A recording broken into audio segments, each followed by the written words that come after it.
The house is finally still, but your mind is still moving, adjusting, leaning toward the door, as if someone might walk through it with a heavy expectation. You are lying here in the dark, and yet you are still working. You are performing the quiet, invisible labor of the evening, scanning the faces of everyone you spoke to today. You are checking the temperature of the conversations you had at lunch.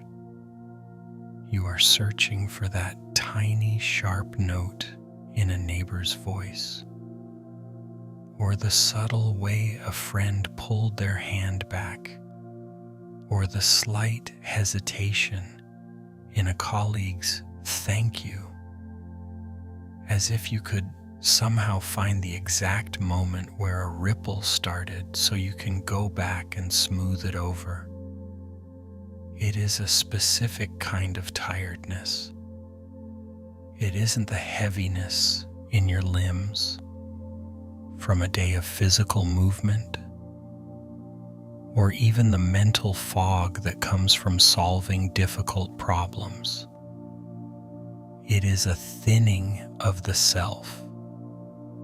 It is the exhaustion that comes from being a person who is always perpetually adjusting.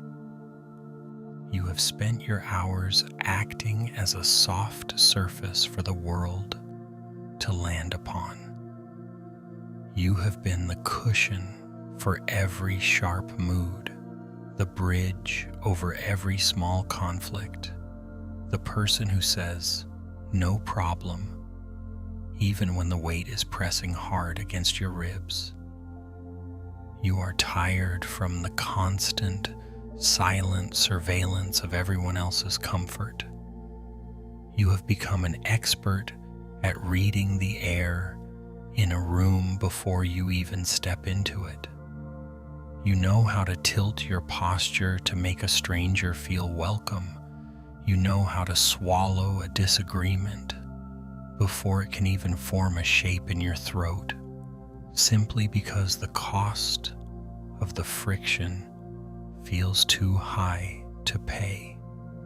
You have spent so much time making sure the space around you is easy that the space inside you has become strangely hollow, a quiet room where nothing is ever quite settled because you are always busy rearranging the furniture for someone else's arrival. There is a particular ache in the middle of the night when you realize you have been carrying debts that no one ever asked you to pay.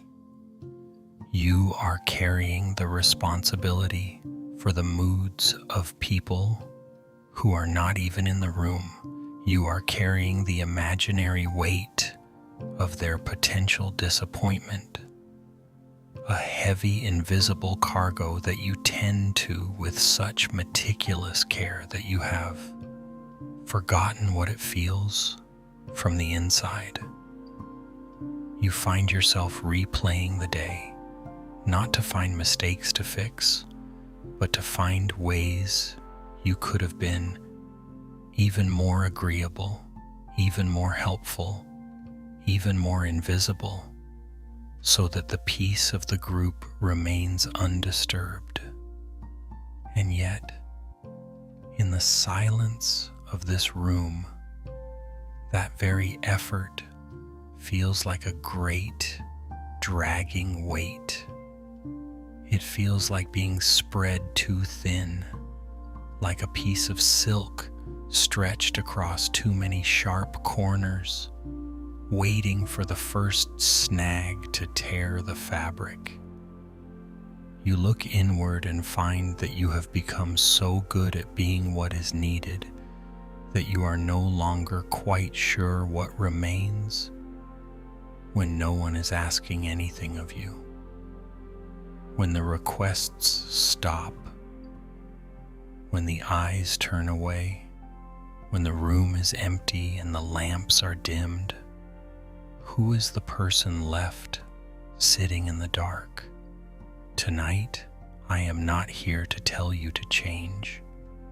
I am not here to offer you a map of how to be stronger or to give you a list of ways to stand your ground or build walls. We are not here to turn you into someone cold or hardened or to teach you how to become a person of conflict and sharp edges. That would only be another way of performing, another way of trying to fix a version of yourself that is already weary. I'm only here to sit with you in this stillness, here to offer you a companionship that does not require you to be anything other than exactly as you are, exhausted, thin, and searching. We are going to move through a series of memories of lives lived in the quiet struggle of the accommodating heart. We will walk through the shops, the riverbanks, and the gardens, looking at those who, like you, have mastered the art of the soft answer and the easy way, and we will see what happens when the world finally grows quiet enough for them to hear their own breath. There is no need to fix the air in this room. There is no need to smooth the blankets or to worry if your breathing is too loud or too shallow. You do not need to be easy for me to listen to. You do not need to be useful tonight. The work of the day is over. The faces you are watching have all gone to sleep. The expectations have all been put away. For now, let the weight of your body simply exist. Let the mattress hold you without you having to hold it. We will wander through these stories together, not as a lesson, but as a way to remember that even the most diverted river eventually finds its way back to a steady course. And even the most stretched fabric can find its way back to a resting fold. You are allowed to be tired. You are allowed to be finished. The world will continue to turn with or without your constant tending. For this hour, let the only thing you need to manage be the simple, soft rhythm of your own falling sleep. Story 1. Anna, the Sign Painter. The air in the bakery always belonged to the flour. Long before the sun reached the cobblestones of the village, the fine white dust had already settled into the deep grooves of the wooden floor and into the creases of Anna's palms. It was a quiet, heavy sort of atmosphere, thick with the scent of resting yeast and the cool, damp breath of the stone walls. In these pre-dawn hours, the shop was a world of shadows and soft edges, illuminated only by the single, flickering amber glow of the hearth and the pale, watery light filtering through the street-side window. Anna moved through this dimness with a practiced, rhythmic grace. Her movements were small, efficient, and designed not to disturb the silence. She knew exactly how much pressure to apply to the dough to avoid tearing the delicate gluten, how to slide the wooden peel into the oven without scraping the brick, and how to sweep the stray grains of flour without waking the sleeping heavy cats in the corner. To an observer, she was the very picture of industry. But inside, Anna felt much like the dough itself, a soft, malleable thing waiting to be shaped by whatever hand pressed into it first. The bakery was the heart of the neighborhood, a place where the day began with the warmth of a shared loaf. And because it was the heart, everyone came to it with their needs. There was the blacksmith who required a heavy, dense rye to sustain him through the heat of the forge. There was the school teacher who preferred a light, airy brioche that felt elegant, even in a simple breakfast. There was the widow from the end of the lane who needed small, soft rolls that were easy to chew. For years, Anna had made it her life's work to ensure that no one ever left the shop feeling unheard. If a neighbor mentioned in passing that they found the crust of the sourdough a bit too sharp, Anna would spend the next 3 mornings adjusting the fermentation, subtly softening the edges of the crust until it was exactly as they desired. If a visiting relative expressed a fondness for a sweeter, denser grain, she would alter her entire baking schedule to accommodate that single, fleeting preference. She had become a master of the subtle adjustment. Her skill lay in her ability to read the unspoken tensions in a person's shoulders, the slight hesitation in their voice, and the way they leaned toward or away from the counter. She could sense a person's dissatisfaction before they even realized they felt it themselves. And so she would preemptively move.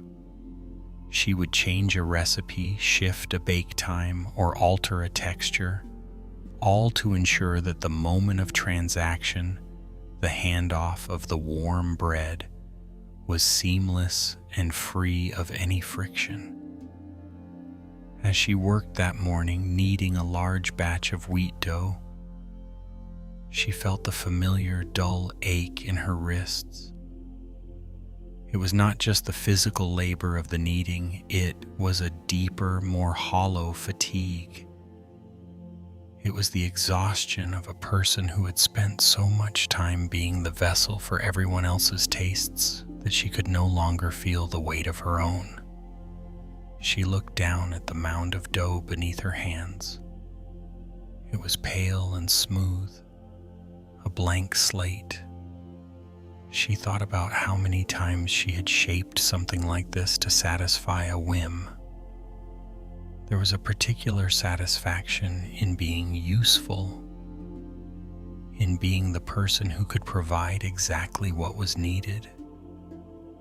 There was a certain safety in being the one who never caused a stir, the one whose presence was as reliable and unobtrusive as the rising yeast.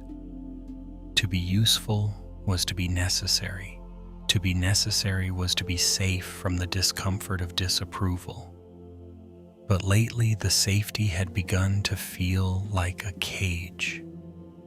As the first true light of morning began to gray the edges of the shop, a bell chimed softly above the door. It was early, even for the bakers. It was Mr. Henderson, the carpenter, a man whose presence was usually as sturdy and unyielding as the oak he worked with. He stepped into the warmth of the shop, his coat still smelling of the damp morning air. "The sourdough, Anna," he said, his voice low and gravelly. "Make it a bit more substantial this time. The last batch, well, it felt a little thin for my liking. I need something that holds up against the heavy cream." Anna felt the familiar instinctive twitch in her chest, a small, sharp pang of anxiety. She did not feel that the last batch had been thin. She had spent hours perfecting that specific, delicate crumb.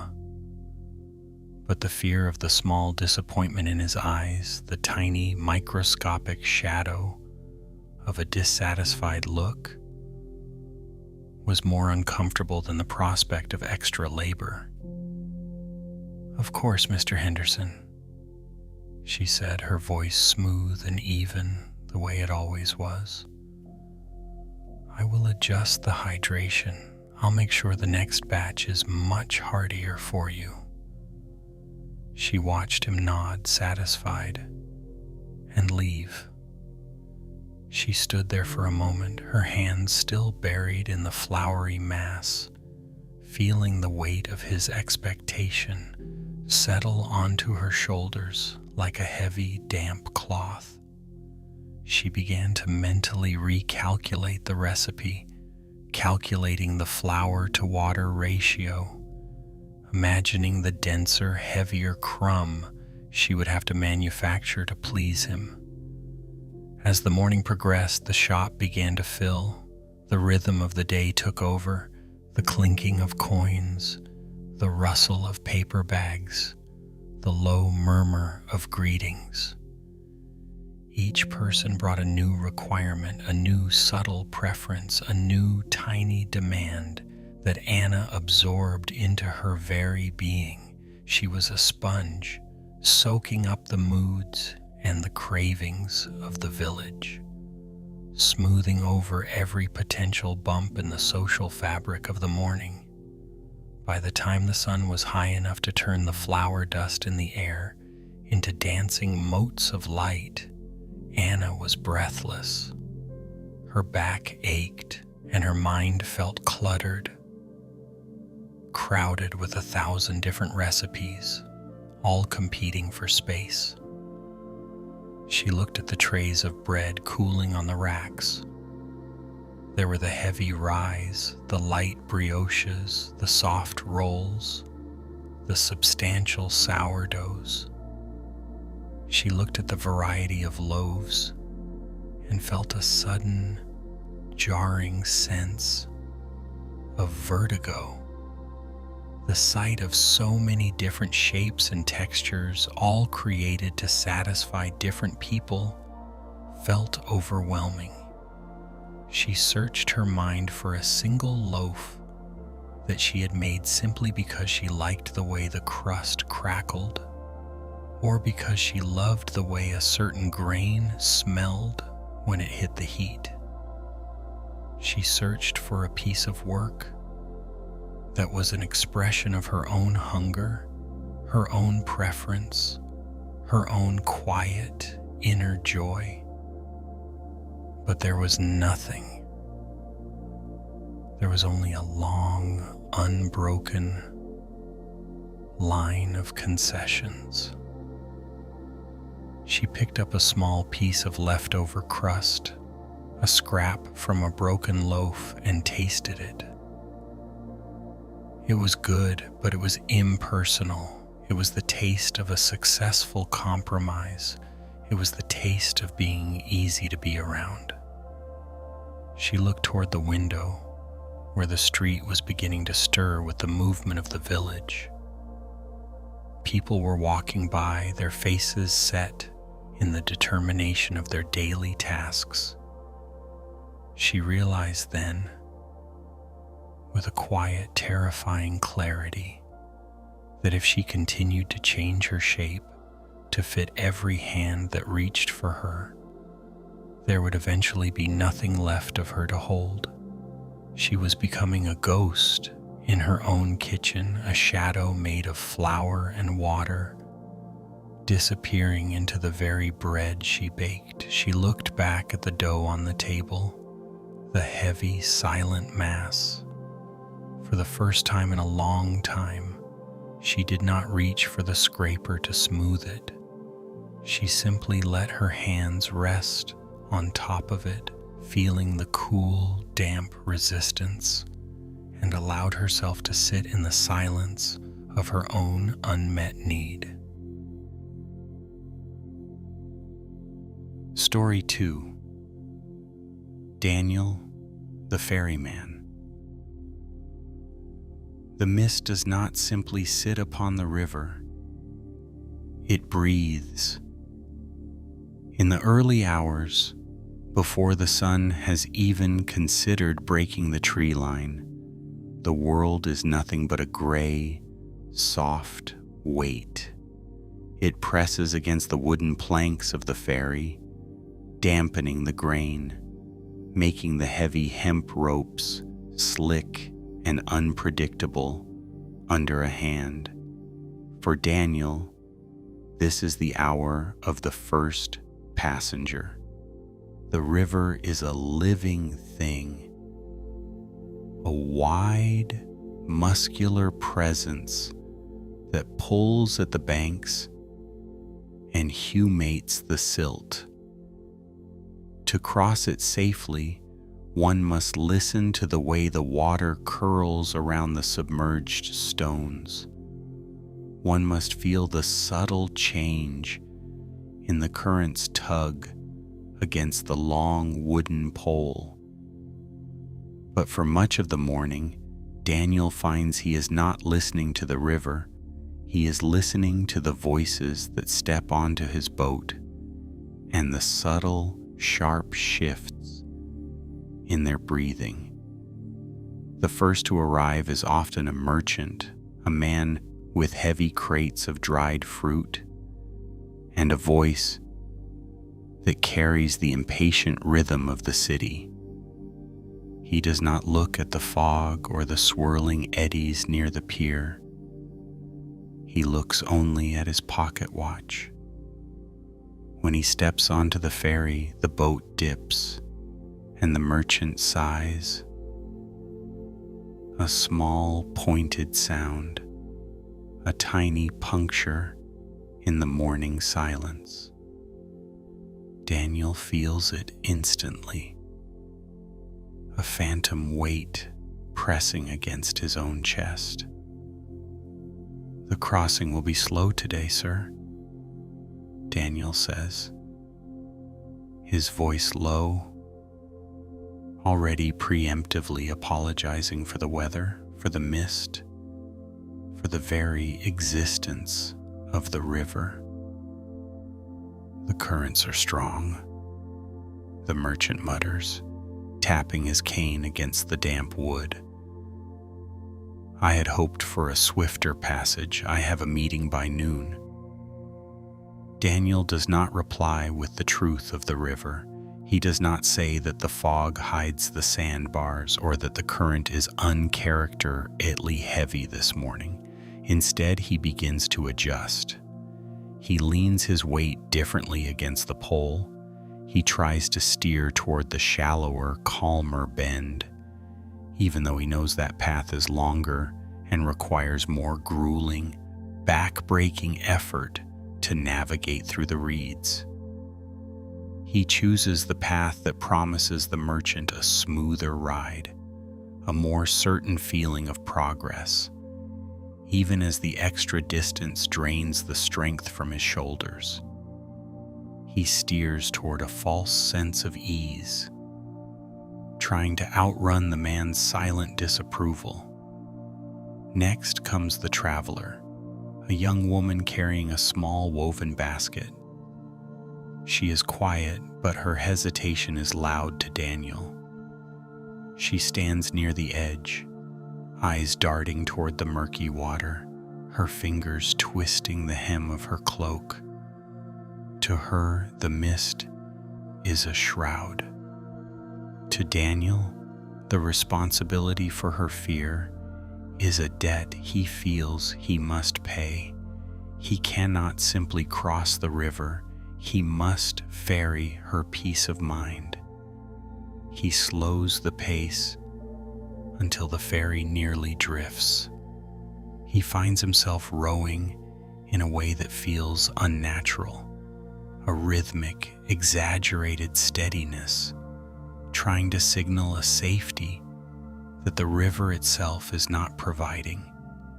He watches her face, searching for the moment her tension breaks, and when she still looks wary, he adjusts again. He pulls the boat closer to the reeds, seeking the stagnant, breathless water, even though the silt is thick and the poles catch on the submerged roots. He is performing a stability that does not exist, weaving a fiction of safety through his movements, all to avoid the weight of her discomfort. By the time the sun begins to burn through the edges of the fog, Daniel is exhausted. It is not the exhaustion of muscles taxed by oars, but a deeper, more hollow fatigue. It is the exhaustion of a man who has spent his morning being pulled in 6 different directions by people who never even asked him to change. The passengers leave the boat one by one, dropping their coins into the wooden box with a clatter that sounds to Daniel like a series of small judgments. He watches them walk toward the far bank, their paths straight and purposeful, while he remains on the water, caught in the wake of their expectations. He sits on the edge of the damp bench, the wood cold beneath him.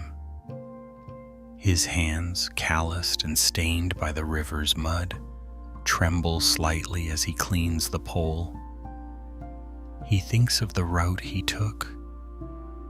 He thinks of the way he veered toward the reeds for the traveler, and how he pushed harder against the current for the merchant. He realizes with a sudden chilling clarity that he has not actually been crossing the river at all. He has been navigating a landscape of other people's moods. The river, indifferent to the merchant's watch or the traveler's fear, continues its steady, heavy pulse. It does not care about the haste or the hesitation. It only knows its own depth, its own pull, and its own direction. Daniel looks down at the water. He sees the way the current moves in a single, unified flow, despite the obstacles it encounters. The river does not try to be shallow for the fearful, nor does it try to be swift for the impatient. It simply is. It maintains its integrity against the banks, against the stones, against the very air. He picks up the pole again. He feels the weight of it, the honest, singular gravity of the wood. He does not look toward the shore, waiting to see if anyone is watching his next move. Instead, he looks into the center of the flow, where the water is darkest and most certain. He places the tip of the pole into the silt, feels the resistance of the earth, and for the first time in many seasons, he allows the river to dictate the pace of his hands.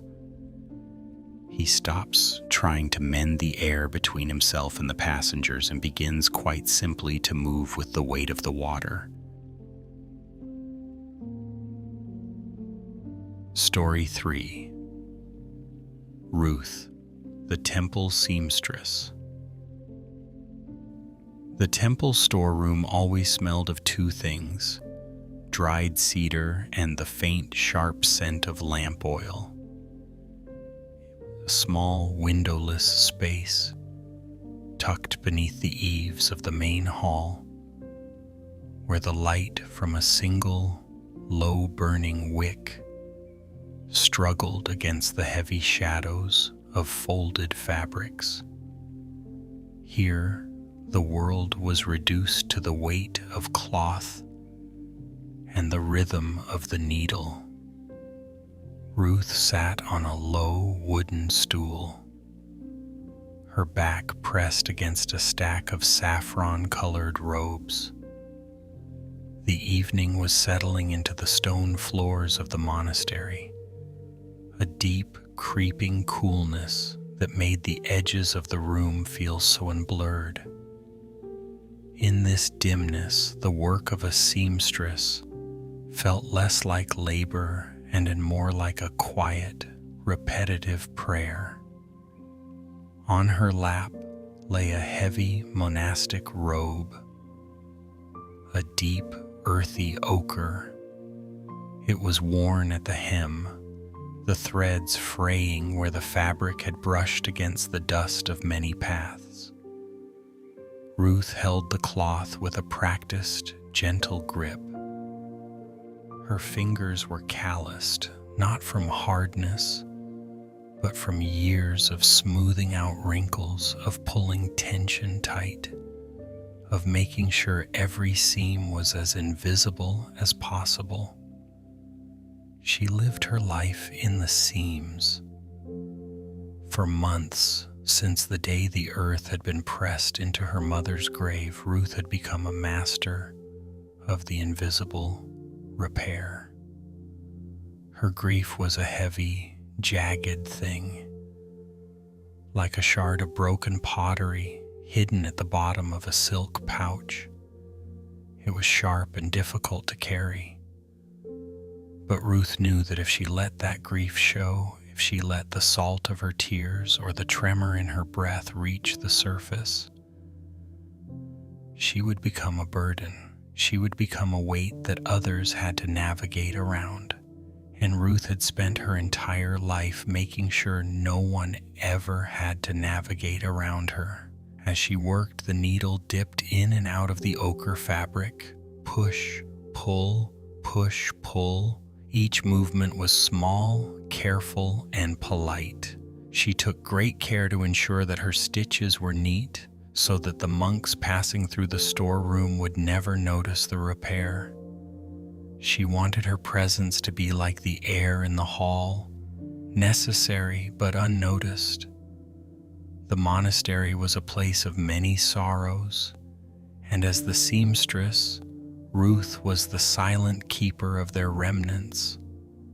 People brought her more than just torn sleeves or frayed collars.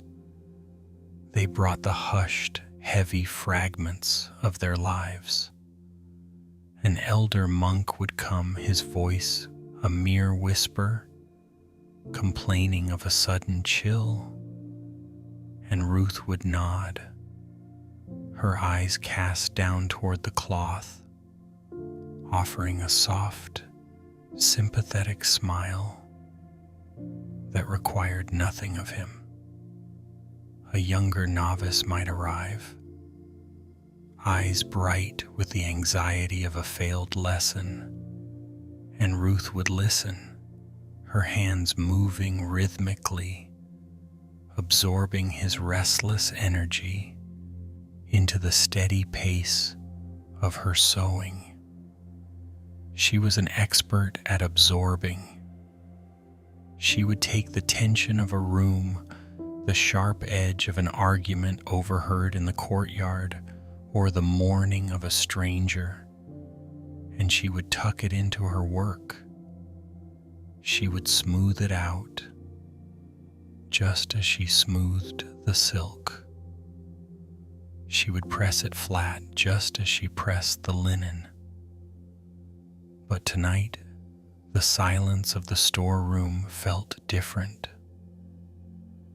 The lamp oil was low, the flame dancing a little erratically in a draft that shouldn't have been there.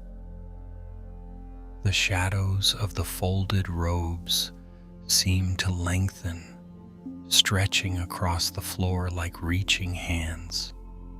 Ruth reached for a spool of thread, a pale cream color.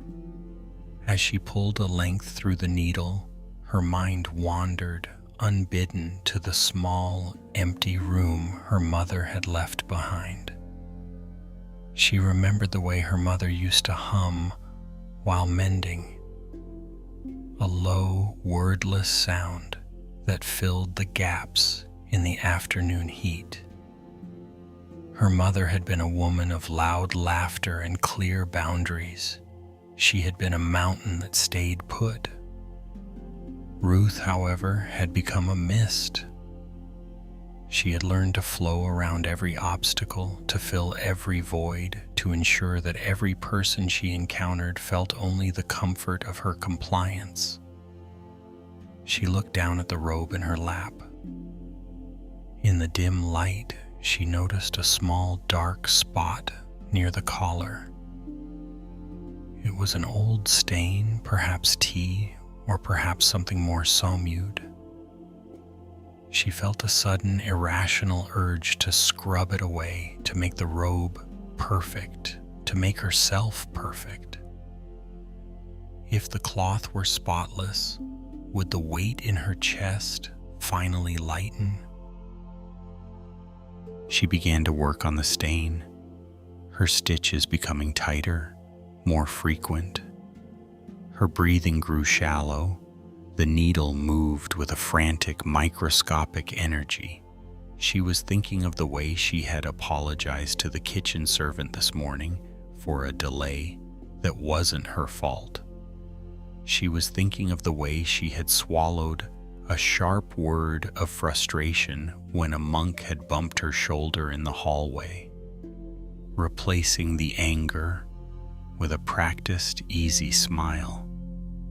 She was thinking of the way she had pruned her own personality, clipping away every jagged edge, every loud demand, every hungry need, until she was as smooth and featureless as a river stone. The fatigue was not in her muscles, though her neck ached from the hunching. The fatigue was in her very marrow. It was the exhaustion of a person who is always performing a version of themselves that is easy to swallow. A soft sound came from the doorway, the creak of the wooden door hinge. Ruth didn't look up immediately. She kept her head bowed, her hands moving, maintaining the mask of the diligent worker. It was Brother Thomas, an elderly monk with eyes that seemed to see through the layers of fabric. He did not speak at first.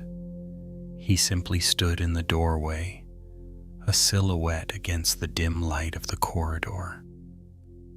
He held a small bundle of cloth in his hands.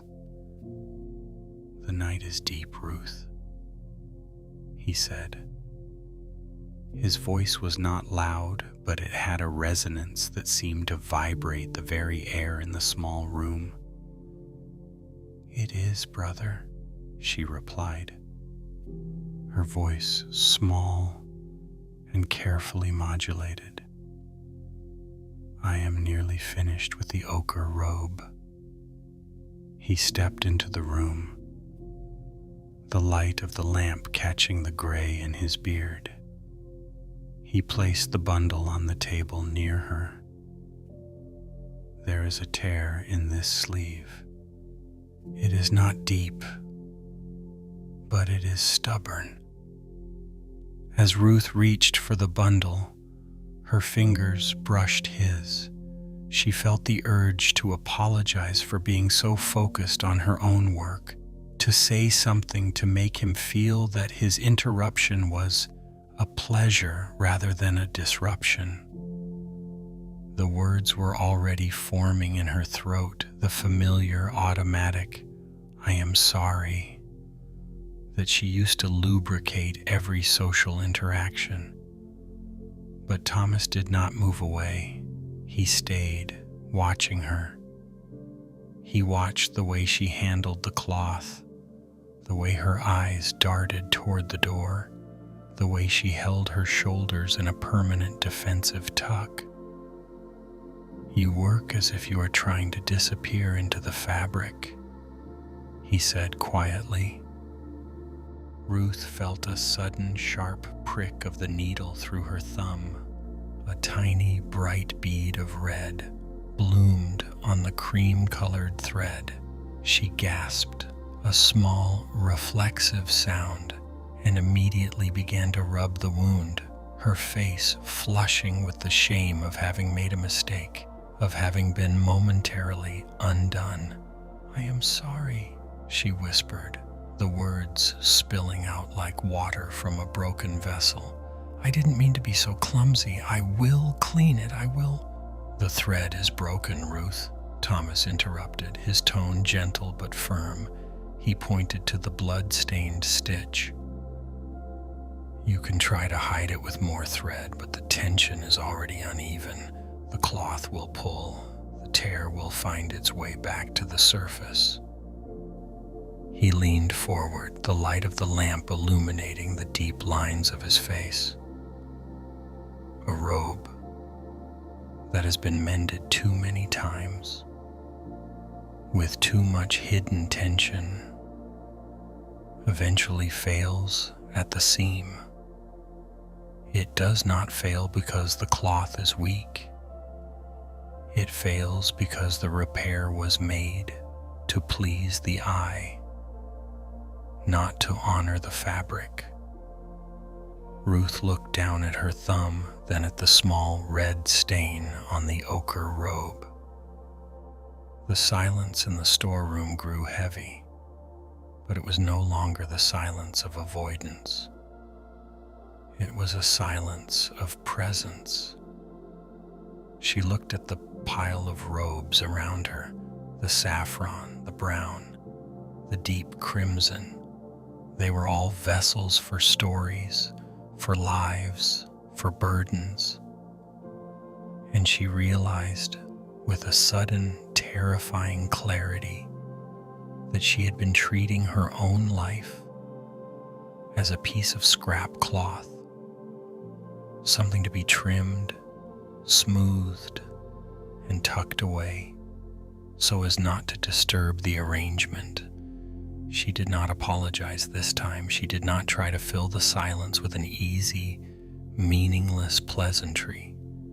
She simply sat in the dim light, the needle resting in her hand, and felt the immense, unadairy weight of her own grief, no longer hidden but simply there. The flame of the lamp flickered, casting long, dancing shadows across the cedar walls. Outside, the monastery slept, but in the small, cramped space of the storeroom, something much larger was beginning to stir. The seam was still there, but for the first time in a long time, Ruth was not trying to sew it shut. She was simply feeling the pull of the thread. Story 4. Leah, the Innkeeper's wife.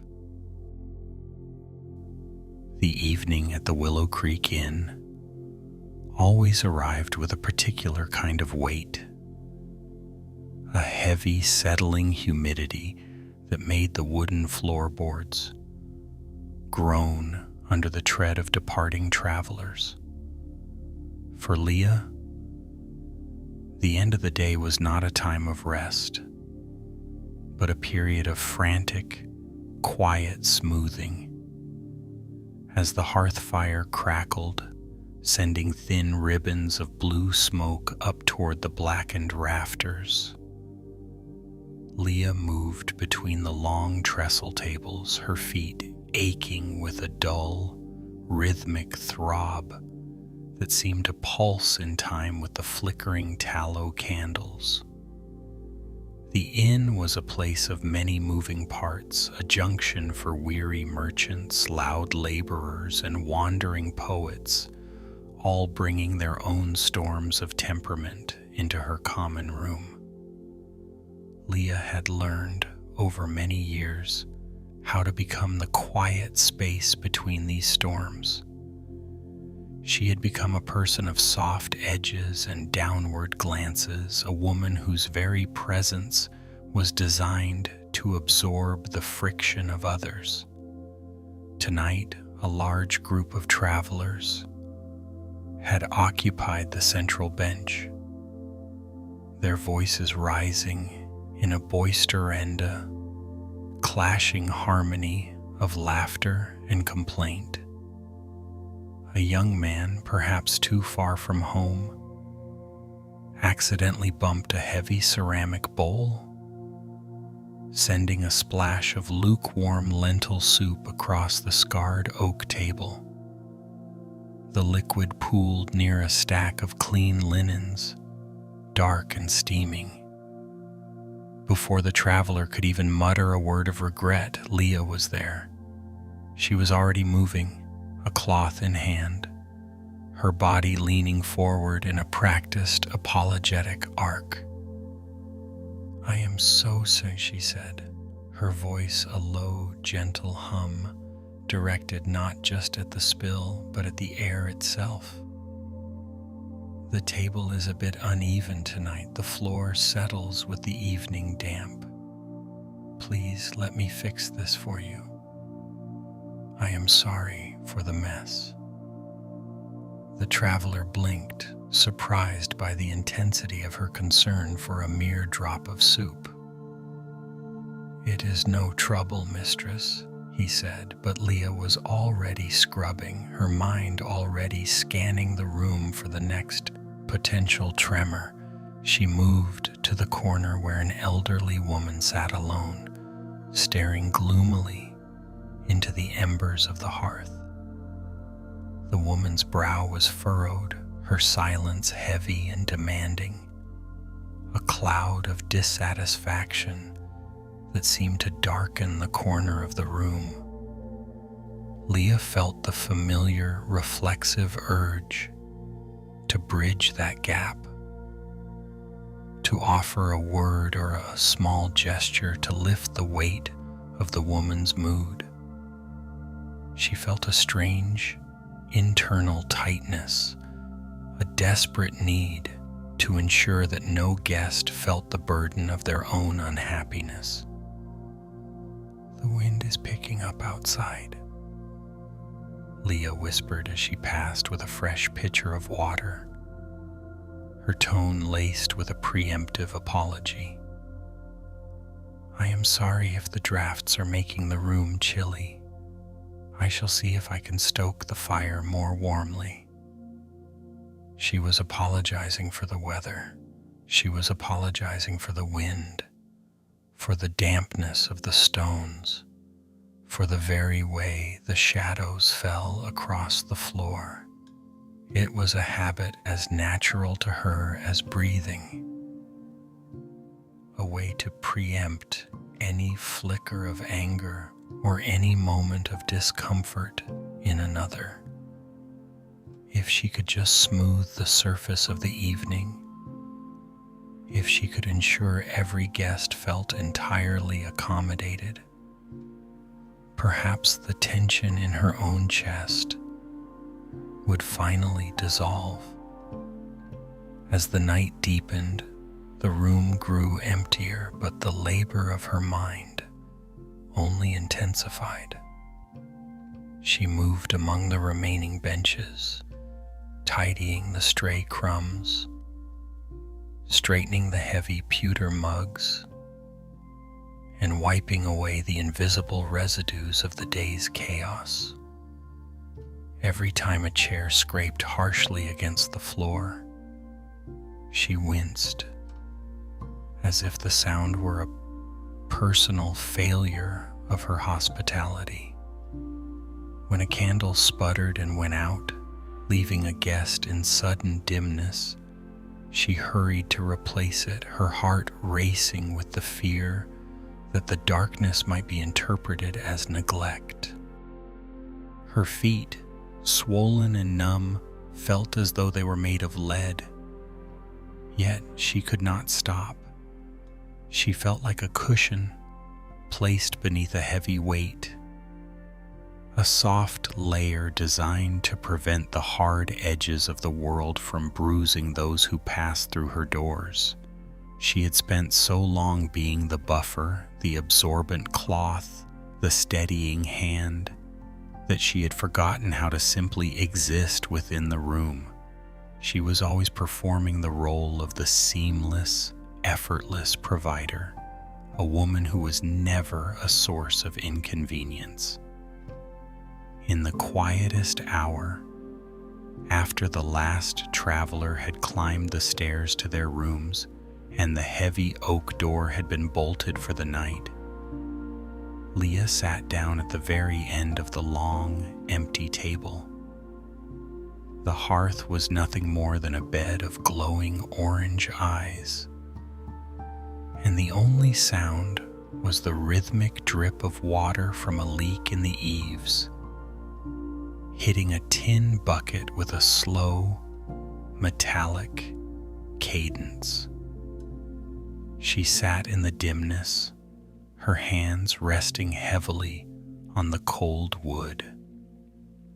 For the first time in hours, there was no one to appease, no one to watch for signs of frustration, no one to soothe with an unnecessary apology.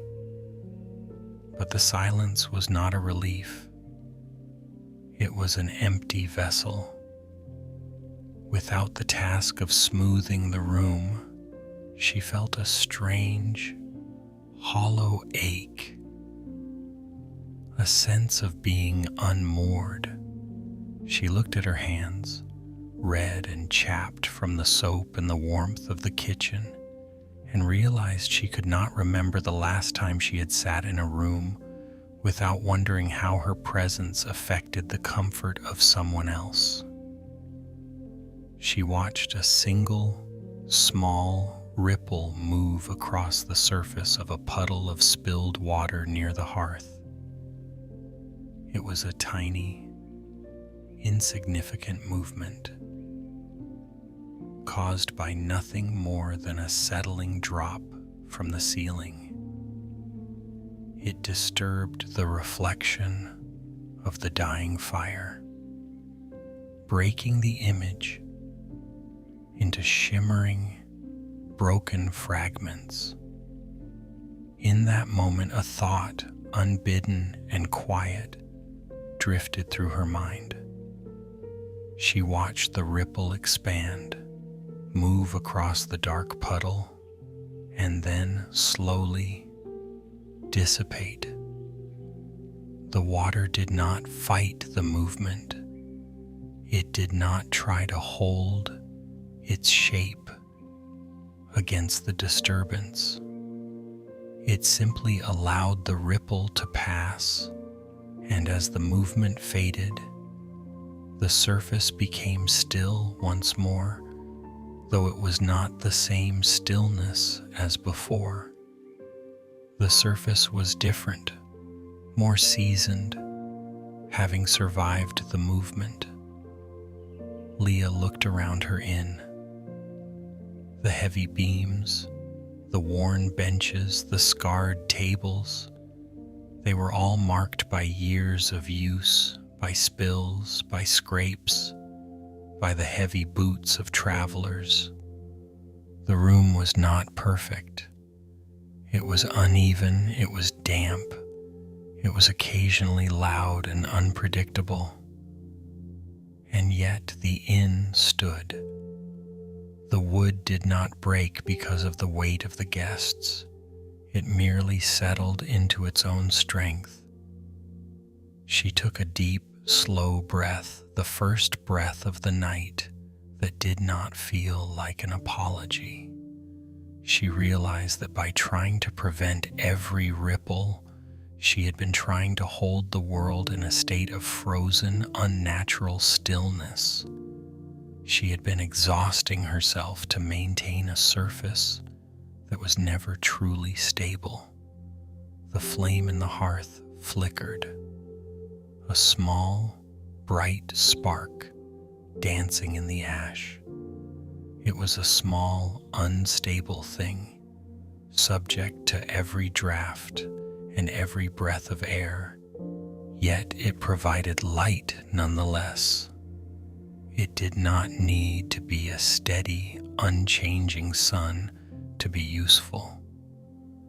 Leah leaned back against the hard wooden bench. The ache in her feet remained, but it felt less like a burden and more like a simple, honest fact of her day. She did not reach for the cloth. She did not look for something to fix. She simply sat in the cooling air, listening to the house breathe, allowing the small, necessary disturbances of the night to move through the room and through her, without the need to catch them or to apologize for their passing. The morning light has moved past the sign shop, where the paint is drying on boards that no longer hold a single clear message. The river has continued its long, slow pull, carrying the weight of every passenger's demand toward the sea. In the quiet of the temple storeroom, the heavy scent of lamp oil lingers, and the shadows stretch long over the folded robes, where the threads are pulled tight by the weight of things left unsaid. Even in the dim warmth of the inn, the wooden tables are still smooth from the many hands that have rested there, seeking comfort, seeking a moment of ease provided by a hand that never stops moving to fix what is broken. There is a specific kind of exhaustion that does not come from the muscles or the bone, but from the spirit's constant, subtle shifting. It is the fatigue of the shapeshifter. It is the tiredness found in the person who has become so much like a mirror that they no longer possess a color of their own. Think of the way a riverbed becomes worn, not by a single great flood, but by the persistent, repetitive rubbing of water against stone year after year, until the stone itself forgets its original edges. This is what happens when we spend our days smoothing the rough edges of every room we enter. We learn to anticipate the slight frown of a neighbor, the impatient tap of a traveler's finger, or the heavy silence of a loved one, and we move ourselves instantly to fill that gap. We become the buffer.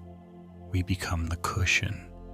We become the soft, yielding thing that absorbs the impact so that no one else has to feel the jar of a difficult truth or the sting of a disagreement.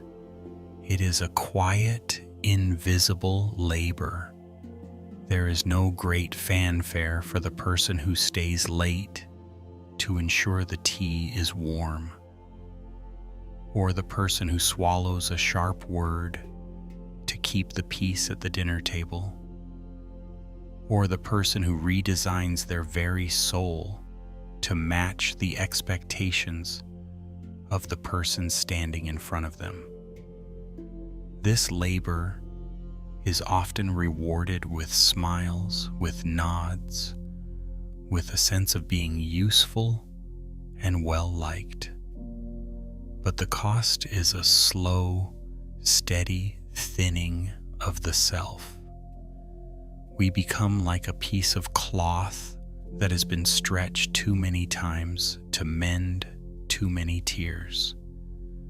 We are present, we are available, and we are helpful, yet we find ourselves feeling strangely hollow, as if we are merely a vessel for the needs of others. We have become so skilled at being a soft landing for the world that we have forgotten how to be a solid ground for ourselves.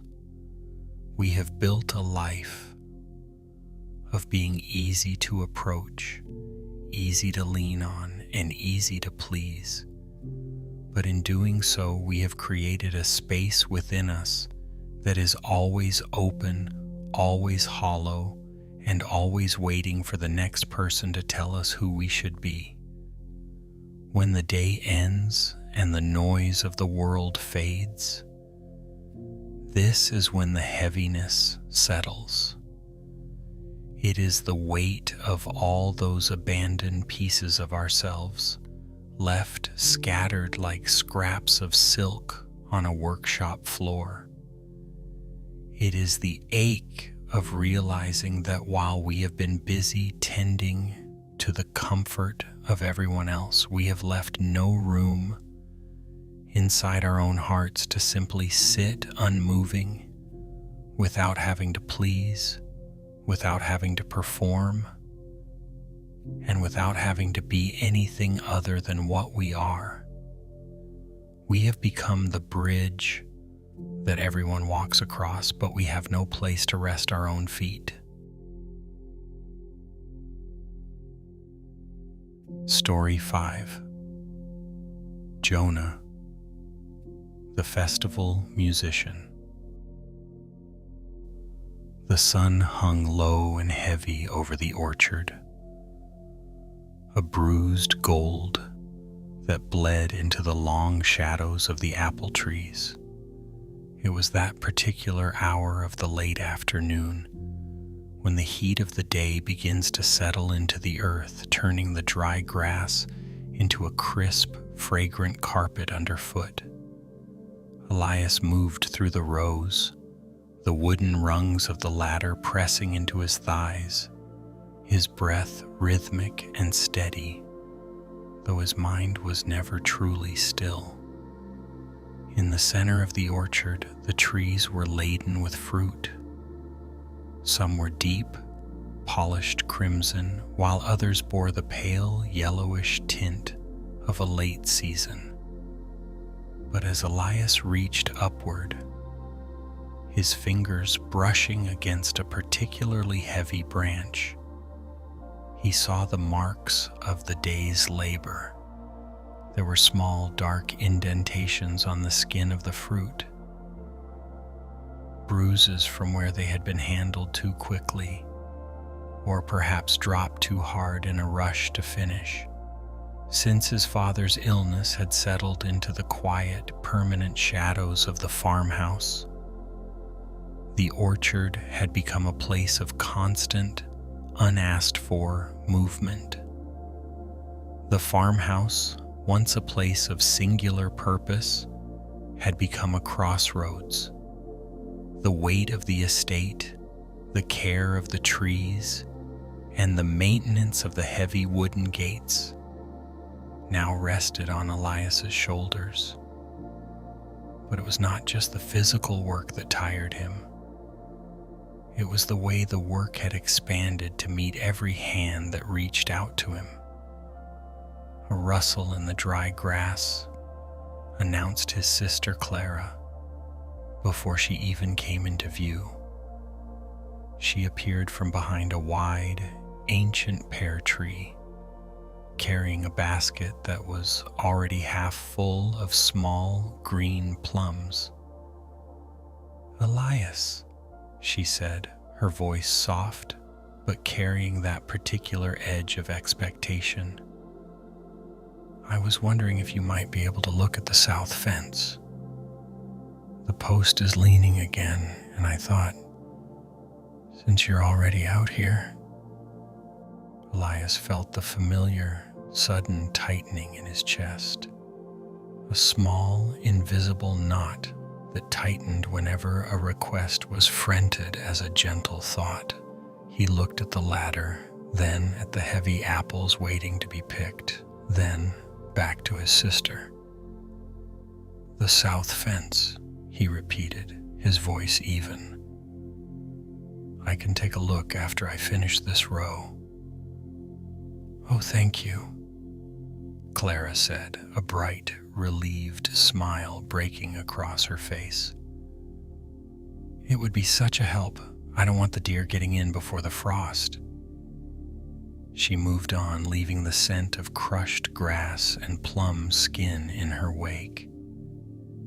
Elias stayed on the ladder for a moment, staring at a single, perfect apple.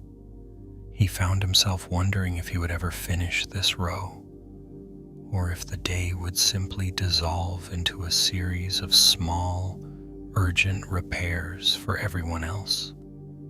An hour later, the sun had dipped further, casting the orchard into a deeper, more amber hue. The heat was receding, replaced by a cooling dampness that rose from the soil. Elias was moving a heavy wicker basket toward the collection bin when his brother Julian approached. Julian did not come with a question, but with a task. He handed Elias a bundle of twine, tangled and knotted. "The twine in the shed is all frayed, Elias. I couldn't find any good stuff. Could you sort this while you're sitting by the well later? It would save me a lot of trouble tomorrow." Elias looked at the tangle of twine. It was a small thing, a trivial thing, yet it felt like another heavy stone added to the pack he carried. He looked at Julian, who was already turning away toward the farmhouse, assuming the yes was already spoken. "I'll see what I can do," Elias said to the empty air. He began to pick again, but the rhythm was broken. The orchard, which should have been a place of singular focus, the tactile joy of bark, the scent of ripening fruit, the strength of the limbs, had become a map of obligations. Every tree held a different person's need.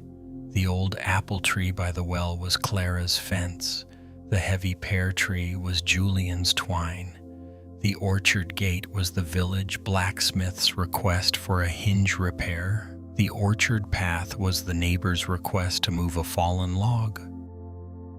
As he worked, the fruit began to pile up in his baskets. But as the pile grew, so did the bruises. In his haste to move from one task to the next, to satisfy the immediate, pressing needs of those who drifted through his gates, he was no longer handling the harvest with the reverence it required.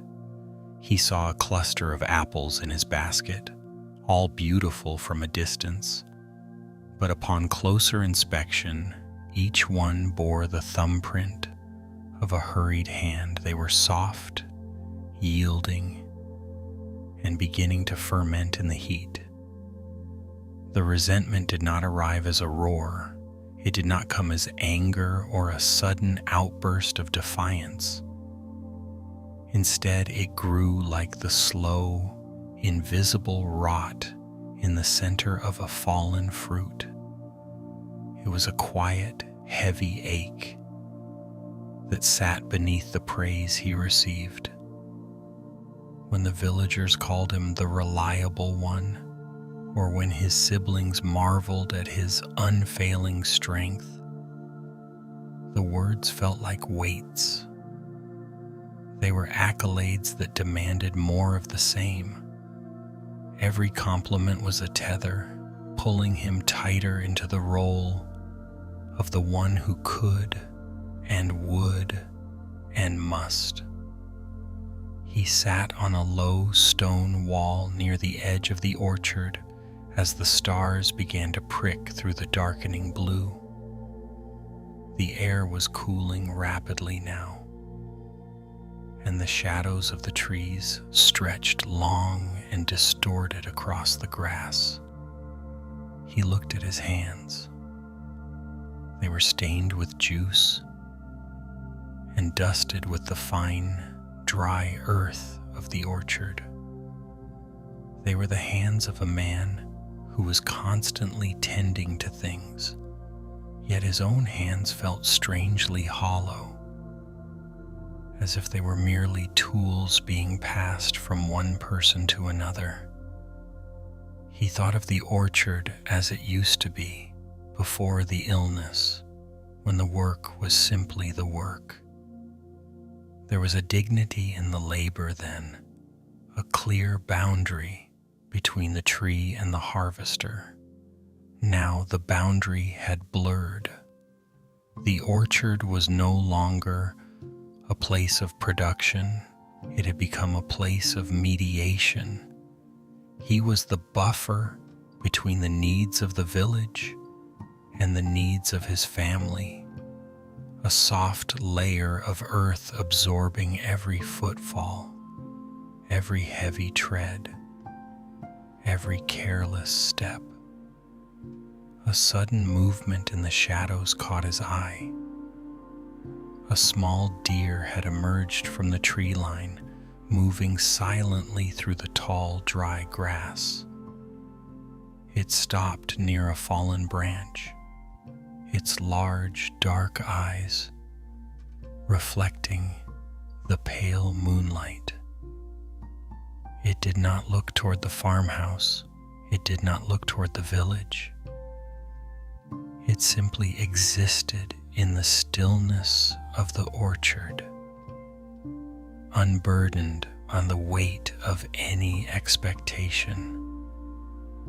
It moved with a singular, quiet purpose: to graze, to breathe, to be. Elias watched the creature for a long time.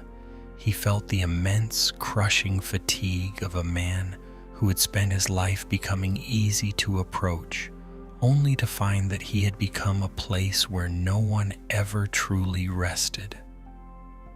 He had made himself so much like the soil, yielding, absorbent, and supportive, that he had forgotten how to be the stone, unmoving and distinct. He looked down at the basket of bruised apples sitting by his feet. He reached in and picked one up. It was soft, the skin broken by his own hurried movements. He realized then that in his effort to ensure no one else's harvest went uncollected, he was presiding over a slow decay of his own. The orchard was beautiful, but it was becoming a place of fragmentation, a collection of scattered pieces that no longer formed a whole. The wind picked up, rustling the leaves of the apple trees with a sound like a long, tired sigh. Elias did not stand up to check the fence or to find the twine. He did not move to meet the next arriving shadow.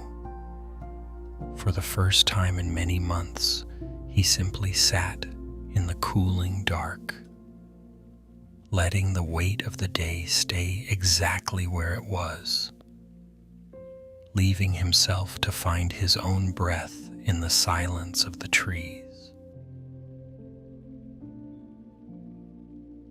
Story 6. Miriam, the tea stall keeper. The twilight at the edge of the market does not fall all at once. It arrives in layers, a slow thickening of the air, turning the vibrant greens of the vegetable stalls into deep, bruised shadows. For Miriam, this is the hour when the world begins to settle, yet her mind remains pulled tight, like a string on a lute that has been tuned too high. Her tea stall sits on the very periphery of the square, a small wooden structure of weathered cedar and smoothed stone. By this time of evening, the frantic energy of the midday trade has dissolved into a low hum of distant footsteps and the rhythmic clatter of shutters being bolted for the night. The steam from her large copper kettle has slowed to a lazy, translucent curl. The tea itself, once bright and aromatic, with ginger and dried citrus, has grown tepid, sitting in a ceramic pot that no longer radiates heat against her palms. Before the sun dipped below the rooftops, the stall had been a place of constant, subtle negotiation. Miriam does not just sell tea, she manages the atmosphere of the market. When the butcher arrived, frustrated by a slow delivery, she did not merely offer him a cup. She offered him a specific kind of quiet, a sympathetic nod, and a way of listening that made his irritation feel heard and, more importantly, unnecessary. When the elderly widow from the lane passed by, Miriam had instinctively adjusted her voice to a softer, more melodic register, ensuring the woman felt cared for, even as the widow's heavy silences threatened to pull the mood of the stall into something somber. Miriam has become a master of the soft answer. She has learned the precise tilt of the head that signals agreement without the need for debate. She knows how to smooth over a sharp comment from a disgruntled merchant with a well-timed smile and a quick, efficient refill of a cup. It is a delicate, exhausting dance of social mirroring. To every person who approaches, she provides a reflection of exactly what they need to see in order to feel at ease. As she sits alone now, the shadows of the market stalls stretching long and thin across the cobblestones, the fatigue begins to settle into her bones. It is not the ache of physical labor, though her back is stiff from hours of leaning over the counter. It is a deeper, more hollow tiredness. It is the exhaustion of a person who has spent the entire day being a vessel for everyone else's expectations. On the small, scarred wooden table beside her lies a stack of copybooks, their edges slightly frayed. These belong to the children from the village school, children she has begun to teach in the late afternoon, often long after her official duties should have ended. She had meant to stop at 4, but a mother had arrived, eyes wide with a quiet, desperate plea, explaining that her son was falling behind, that the boy needed more than just the standard lessons. Miriam could not bear the thought of being the teacher who said no, the one who was seen as indifferent or cold, and so she stayed. She stayed to correct the clumsy loops of the letter G and the shaky straight lines of the T, her eyes straining in the dimming light, her heart heavy with the silent pressure to be the kind of person who always gives more than is asked. Beside the copybooks is a pile of letters, some thick and formal, others mere scraps of paper with hurried notes. These are errands she has taken upon herself, not because she was commissioned, but because she noticed the weight of them in the hands of others. A letter to a cousin in the valley, a note to a doctor, a small errand to the apothecary. Each one was a small, invisible thread she wove between herself and the community, a way of ensuring that her presence was synonymous with utility and kindness. To refuse even the smallest request would be to risk a crack in the image she has worked so hard to maintain. The image of the woman who is always there, always easy, always helpful. She reaches for her cup, her fingers brushing the cool ceramic. The tea is bitter now, the spices having lost their brightness. As she sips, her mind begins the nightly ritual of self-surveillance. She replays the interactions of the day, not to find joy in them, but to audit them for mistakes. Did she sound too sharp when the apprentice spilled the milk? Was her smile too brief when the weaver complained about the price of jasmine? She searches her memory for any moment where she might have been perceived as difficult, or where a boundary might have caused a ripple of discomfort in the air. She moves through the day like a ghost, inhabiting the needs of others. There is a profound loneliness in this, a quiet erasure. When one spends all their energy ensuring that no one else ever feels the sting of disappointment, one begins to wonder where the edges of their own personality reside. If she is always the mirror, is there a face behind the glass? A sudden sharp sound, the clatter of a dropped crate in a nearby alley, makes her start.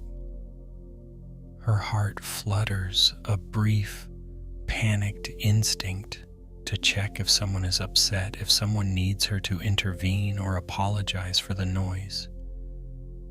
But the sound fades, leaving only the heavy, settled silence of the evening. She looks down at her hands.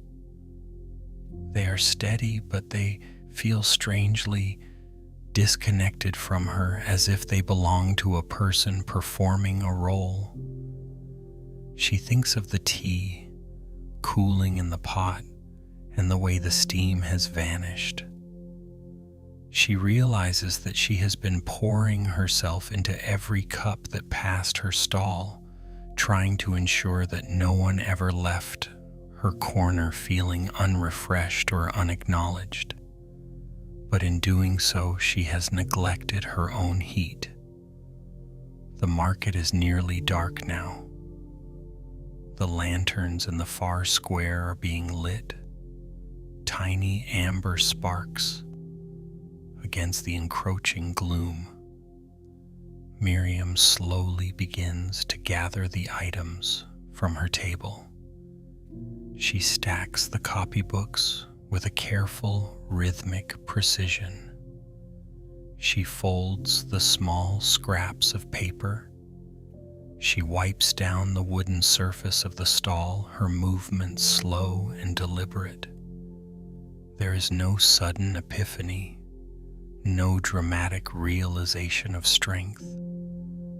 There is only the quiet, heavy observation of the cooling tea. As she prepares to close the small wooden door of her stall, she pauses. She looks at the empty space where the customers once stood, the space she had worked so hard to keep smooth and pleasant. For a moment, she allows herself to feel the weight of the silence, not as a void to be filled with more service, but as a space that is simply, undeniably hers. The night air is cool and smells of damp earth and extinguished wood smoke. As she walks away from the stall, her footsteps echoing softly on the stones. She does not look back to see if anyone is watching. For the first time in a long while, the only person she is trying to be easy for is herself. Story 7. Esther, the Potter. The air inside the workshop always smelled of damp earth and the sharp, metallic scent of cooling rain.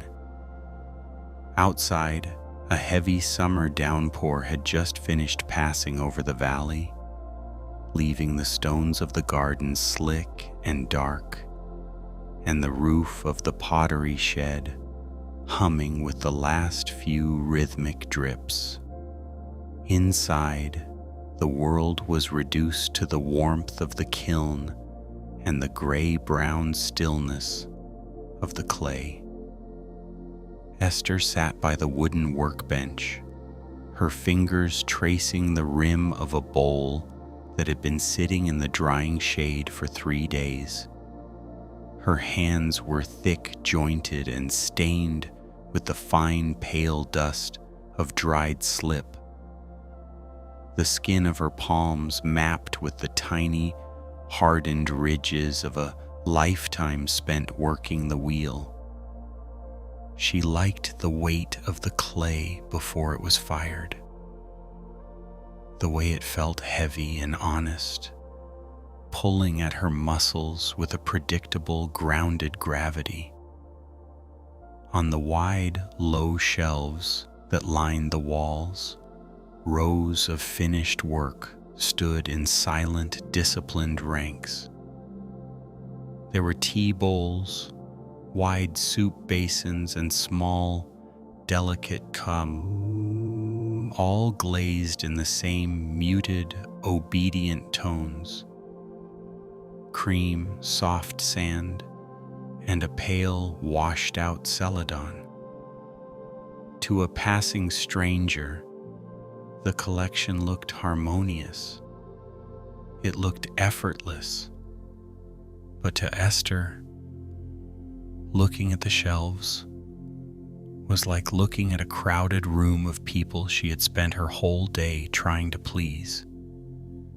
She remembered the morning when the village elder had stopped by. He had gestured vaguely toward a set of deep, sturdy mugs she had been working on, and remarked with a polite, subtle tilt of his head that perhaps a more tapered rim would be easier for his hands. So that afternoon, Esther had set aside the shape she had intended to make. She had centered a new mass of clay, her thumbs pressing into the center, forcing the walls to rise in a way that followed his suggestion, even though her heart had wanted the wider, flatter rim of a traditional basin. Then there was her sister, who had dropped in while the kiln was being stoked. Her sister had commented on the fussiness of a certain glaze, suggesting that a simpler, more matte finish would be much more modern and approachable for the upcoming market. Esther had found herself nodding, already mentally adjusting the recipe for the next batch, smoothing over the slight irritation in her chest with a practiced, easy smile. By the time the sun began to dip behind the hills, Esther had been remaking shapes all day. She had shaped a platter to suit the baker's request for something rustic, a slender vase to match the aesthetic of the new Innkeeper, and a series of small saucers that were thin and fragile, just as the merchant had whispered they should be. As she worked, the heat from the kiln radiated against her shins, a steady, pulsing warmth that usually brought her peace, but tonight The heat felt heavy. She looked down at the lump of clay on her wheel, the wet, spinning mass that was currently being molded into a shape that was neither hers nor the earth's, but a compromise of several different voices.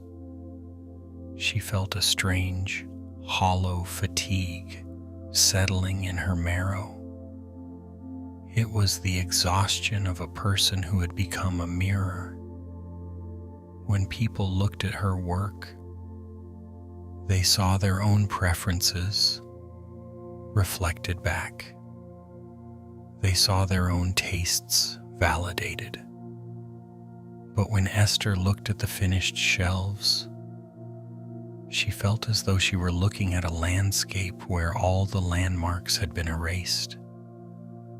There was no way to find herself in the smooth, polite curves of those bowls. There was no trace of her own hands, only the traces of everyone else's expectations. She picked up a small wooden tool, a trimming knife, to smooth the foot of a bowl. Her movements were careful, almost apologetic. She was so used to anticipating the slight frown of a dissatisfied customer, the subtle tension in a neighbor's voice, that she had learned to anticipate the flaws in her own work before anyone else could point them out. She would trim away the excess, the irregularity, the personality, until the piece was safe from criticism, safe from being noticed. The workshop was silent, save for the occasional settling of the wooden beams and the distant muffled sound of a goat bell in the valley. In this stillness, the weight of the unsaid things began to press against her. She thought of the many hours spent sitting at her wheel, not creating, but reacting. She was a skilled technician of accommodation. She could produce exactly what was needed to keep the peace, to keep the commerce flowing, and to ensure that no one ever left her shop with a reason to whisper.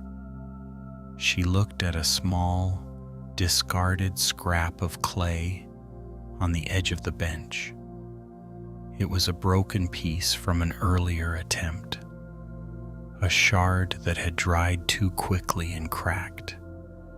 It was jagged, uneven, and lacked the polished grace of the others. For a moment she stared at it, her breath catching in the quiet room.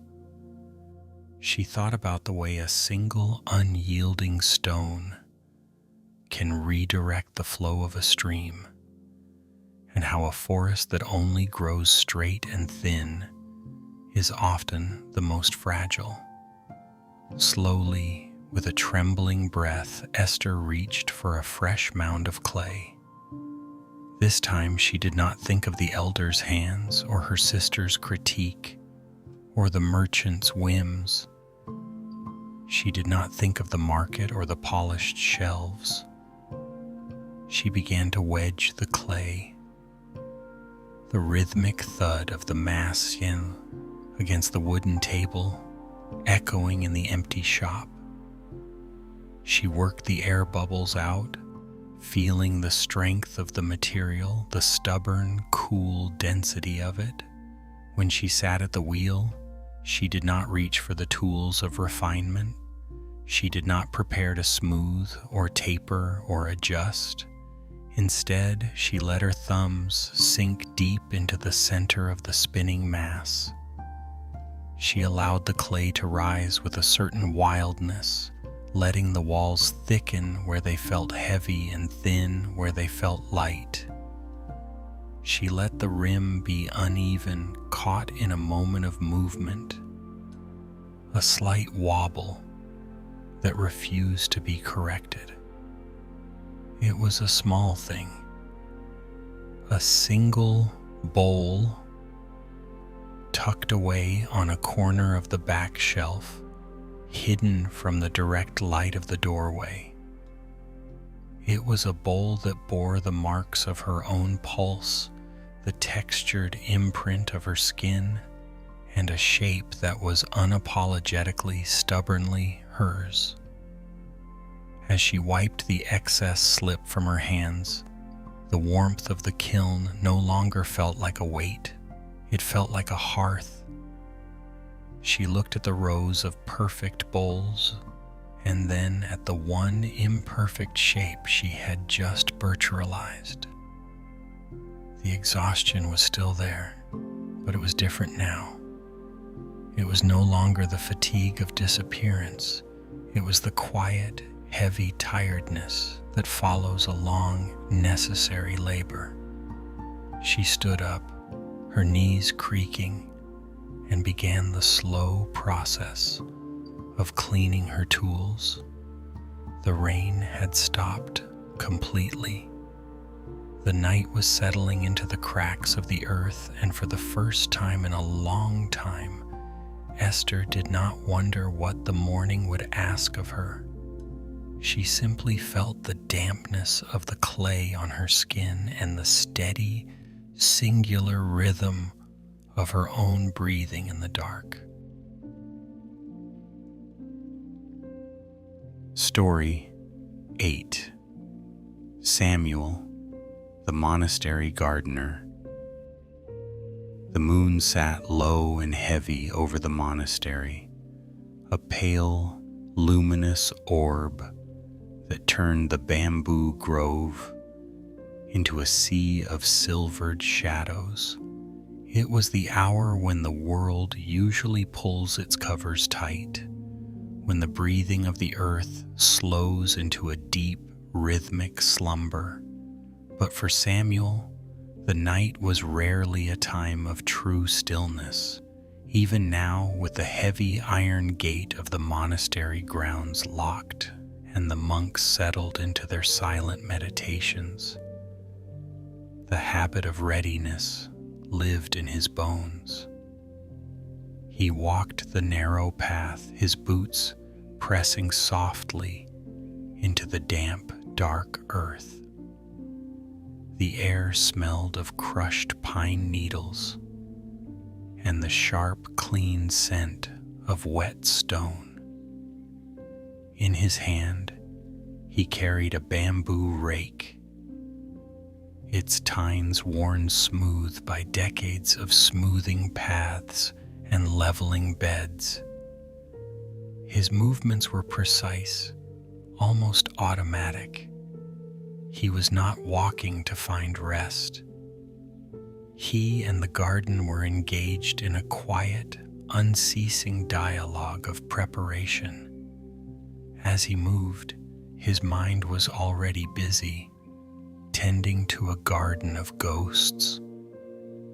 He found himself straightening the edge of a flower bed, not because a path had been disturbed, but because he imagined how a passing monk might find the line too jagged.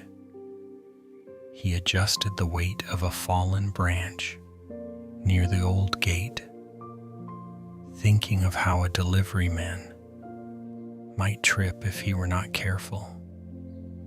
He moved a small decorative stone an inch to the left, anticipating a gaze that would never arrive, a quiet disapproval that existed only in the corners of his own thoughts. This was the way of Samuel. For 40 years, his life had been a long, careful curation of comfort for others. He had learned through years of service how to anticipate the needs of the monastery before they were even whispered. He knew which floorboards creaked and needed a shim. He knew which hydrangea required more shade to keep its blooms from scorching. He knew exactly how to prune the hedges so they appeared effortless, yet perfectly disciplined. He had become a master of the invisible adjustment. He reached the edge of the koi pond, where the water was a dark, polished mirror reflecting the moonlight. He paused, his breath a small, white mist in the cool air. He saw a cluster of fallen leaves floating near the surface, disrupting the reflection of the moon. Without a second thought, he reached for his pruning knife, tucked into his belt, and moved to clear the debris. His hands, gnarled like the roots of the ancient oak near the gate, moved with a frantic, ingrained efficiency.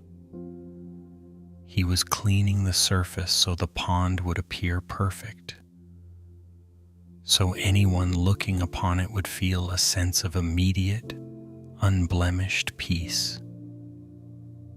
But as he worked, a strange weight sat in his chest.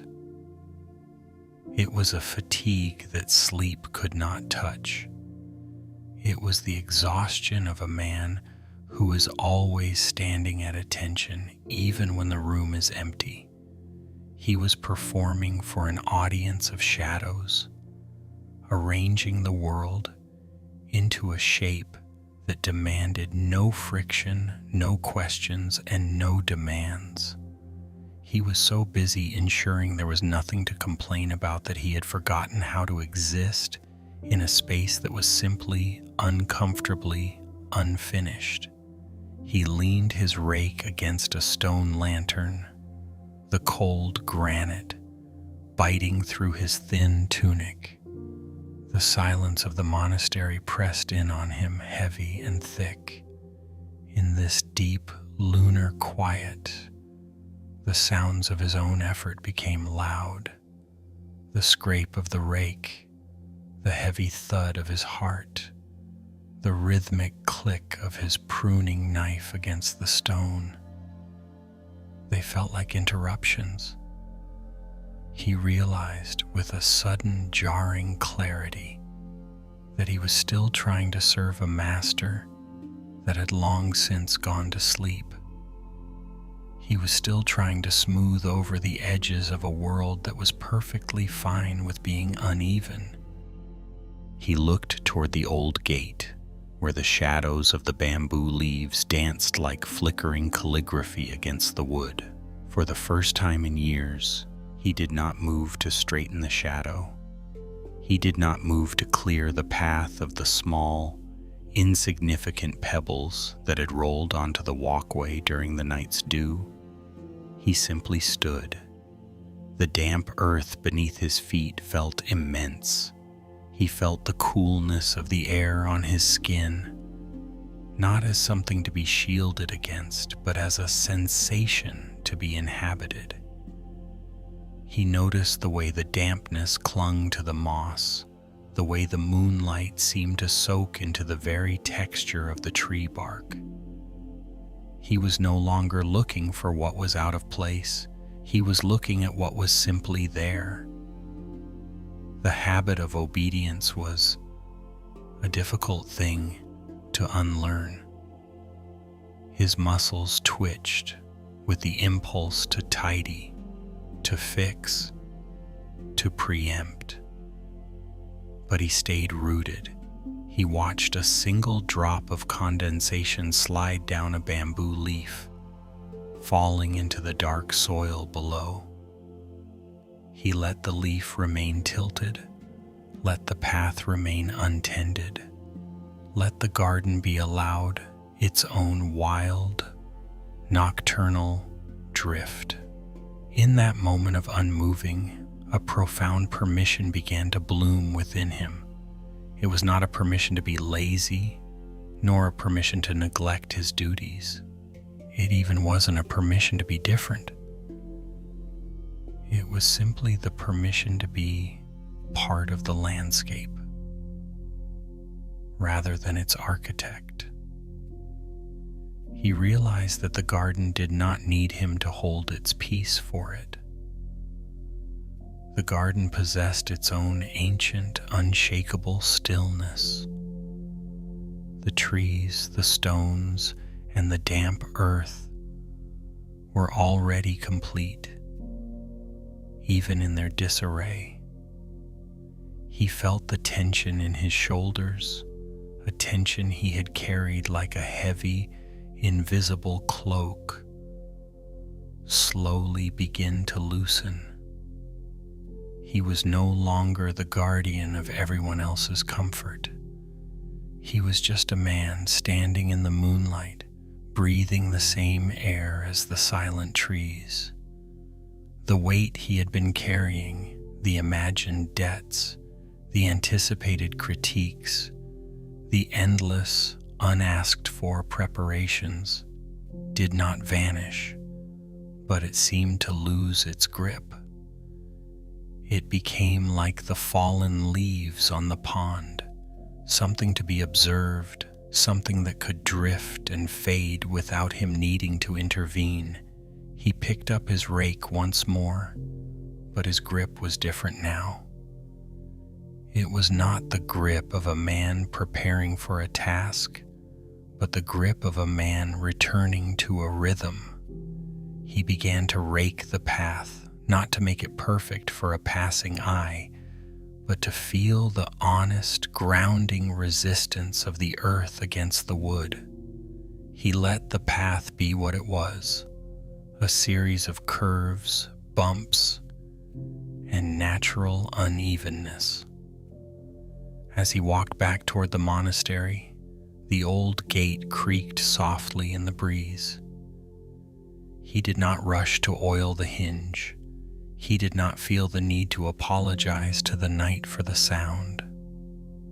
He simply passed through, leaving the gate to its own creak, leaving the path to its own dust, and finally, leaving himself to the simple, unburdened grace of the dark.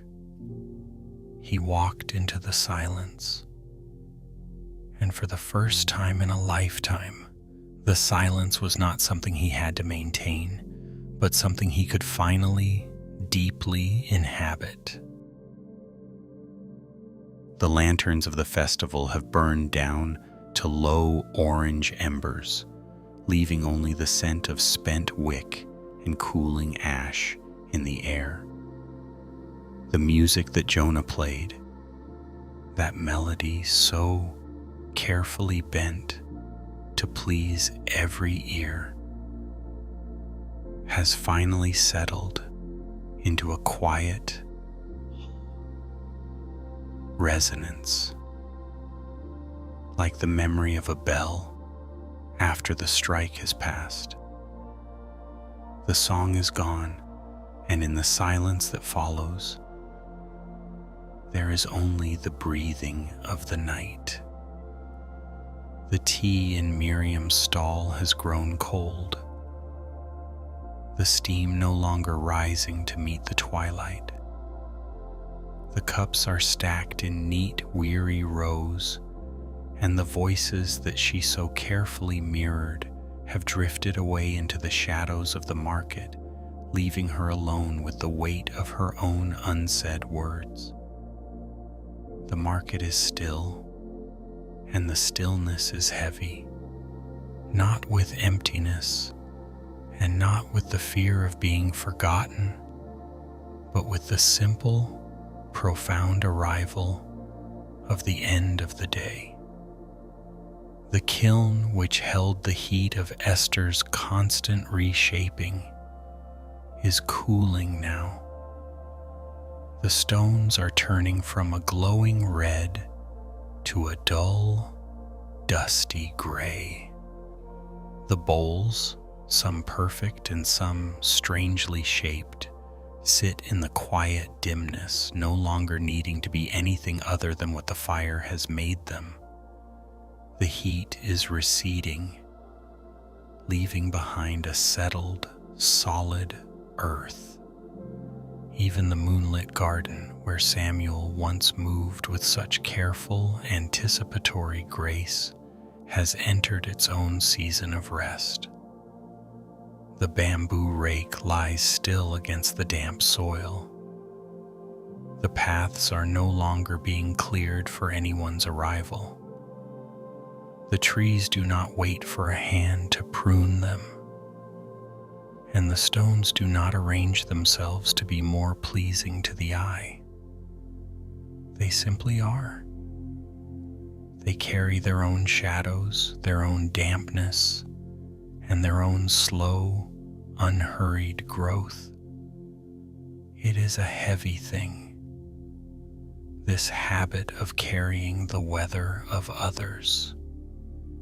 It is a quiet, exhausting labor, the way we have learned to move through the world, like shadows, smoothing the edges of every room we enter, trying to ensure that no one bumps against us and that we do not bump against anyone else.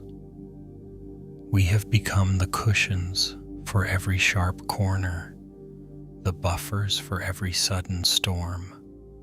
We have learned to breathe in sync with the tempers of those around us, until our own lungs have forgotten the rhythm of our own kneading. We have lived as if life were a series of debts to be settled, as if every smile required a payment of our own peace, and every silence required an apology. We have treated our own hearts like a public square, open to every passing demand, every wandering opinion, and every sudden unbidden expectation.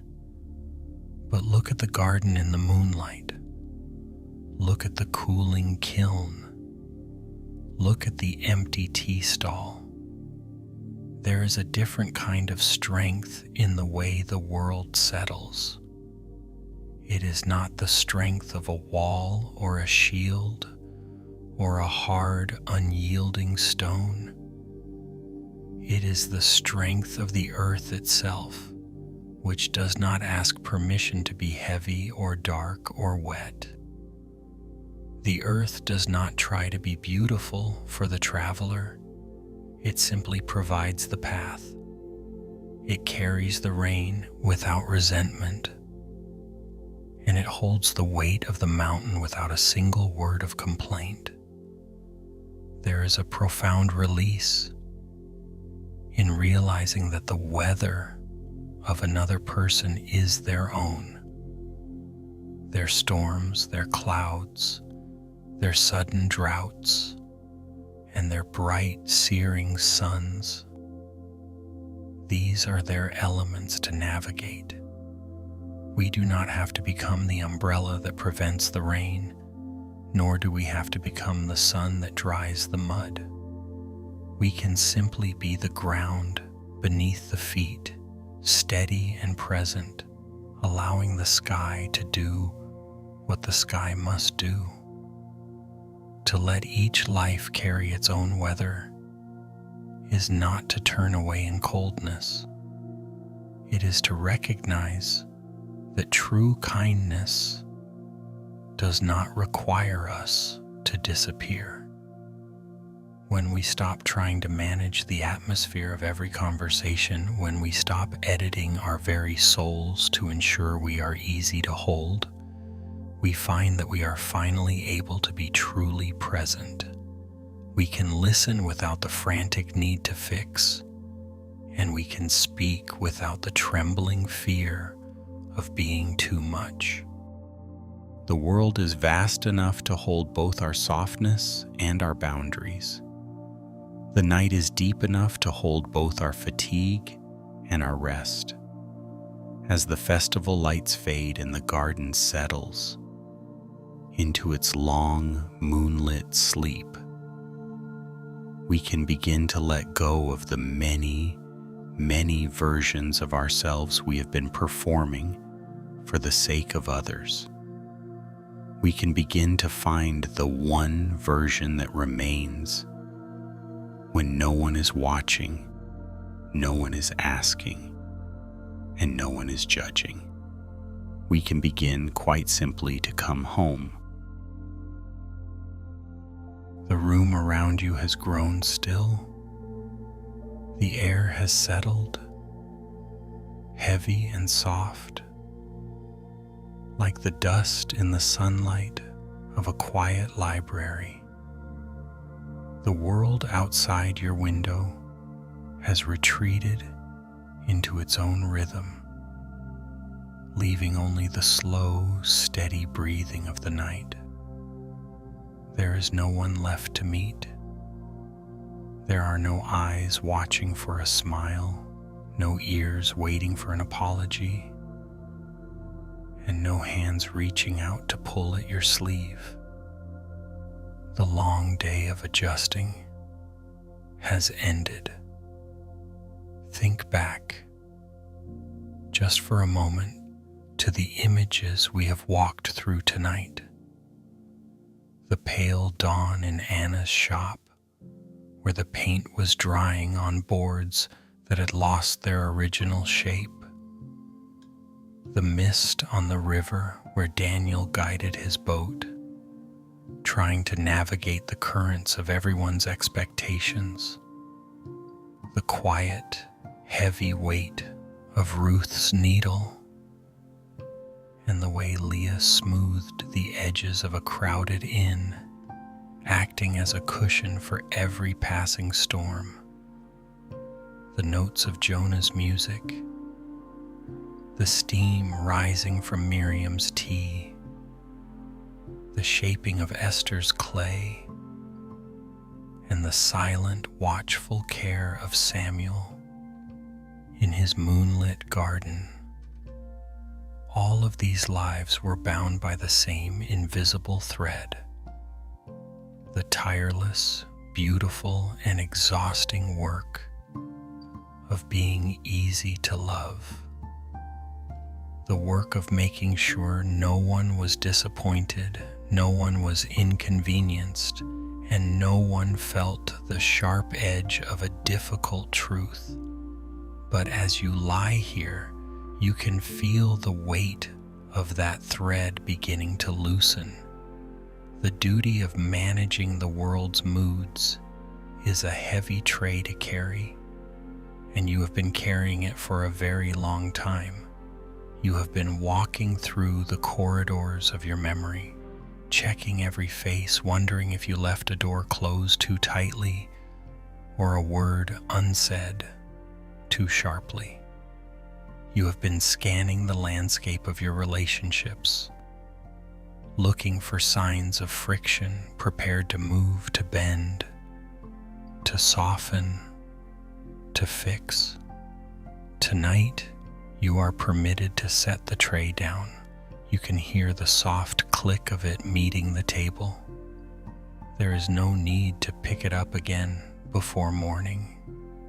The people in your life, the faces that flicker through your mind even now, carry their own weather. They carry their own storms, their own sunlight, their own droughts and floods. You do not need to be the sky that holds them all. You do not need to be the umbrella that prevents every drop of rain from touching them. Let them be rained upon. Let them find their own way through the mist. As your breathing slows, feel the space that opens up when you stop being the person who anticipates every need. It is a quiet space. It is not a cold space. It is not a space of anger or resentment or a sudden sharp turning away. It is simply a space that has been empty for too long because you were always filling it with others. There is a profound peace in the realization that you do not have to disappear to be kind. Kindness does not require you to become transparent or to be a ghost in your own life. You can be solid. You can be present.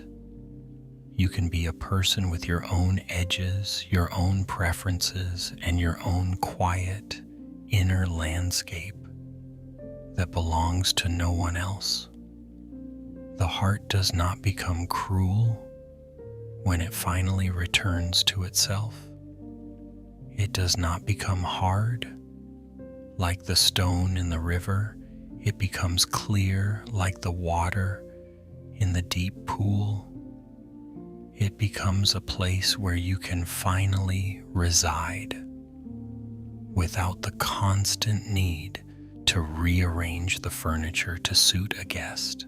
In this stillness, you are enough, not because of how much you gave today or how well you handled the tension in a room or how much you smoothed over a misunderstanding. You are enough simply because you are here, breathing, existing in this moment without any performance required. The night is a sanctuary of unobserved moments. There is no audience here. There is no one to please. There is only the rhythm of your breath, the coolness of the sheets, and the deep, restorative silence of a soul coming home. Let the faces of the day drift away like leaves on a slow-moving stream. Let the conversations you replayed dissolve into the shadows. Let the need to explain, to justify, and to appease fall away into the dark. The world will continue to turn. The sun will rise, and the shops will open, and the river will flow, and the music will play. And when you wake, you will meet it not as a servant to its many demands, but as a person who has rested.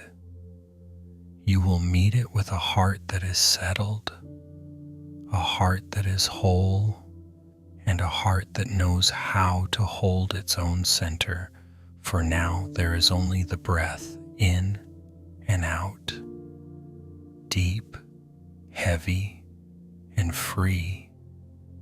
Rest now. The work is done. The tray is down.